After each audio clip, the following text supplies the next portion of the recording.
Visą rudenį kvietėme prenumeruoti žurnalą Sveikas žmogus ir dalyvauti prenumeratos loterijoje. Šiandieną štai ir atėjo ta diena, kuomet mes pasakysime pagrindinio prenumeratos loterijos prizo laimėtoją.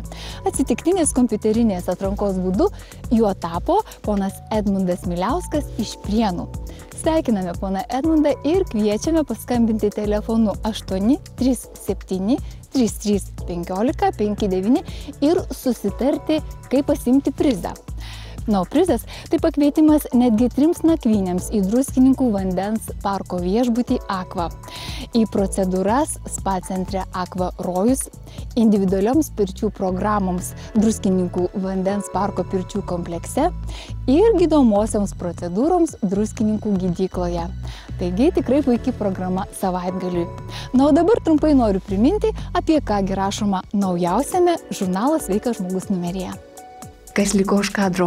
Eglė Kauneckienė. Sveikata – tai sielos ir proto harmonija. Seksualinė medicina – klausimai ir atsakymai.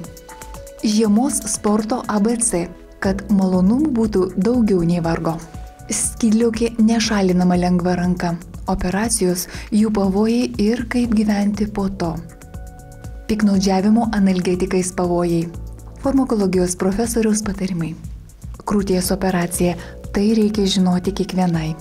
Ką turi žinoti tėveliai apie vaikų traumas? Patarimai apie vaikų temperamentą. Sveika gyvensena – ką gali soda? Paprasta priemonė maistui, grožiui, sveikatai ir būčiai. Jūros kopūstai – pabandyti verta. Sveiki dantis – dėmės ant dantų, kokios, kodėl ir kaip jų išvengti. Kaip jaučiuosi, tas esu. Žmonių asmenybių tipai ir kaip juos suprasti. Emocinis intelektas – kas mums iš jo. Intymu – romanas su vedusiu vyru arba kodėl meilužė retai tampa žmona. Gamtos dovanos – kuo žiemą naudingi spygliuočiai.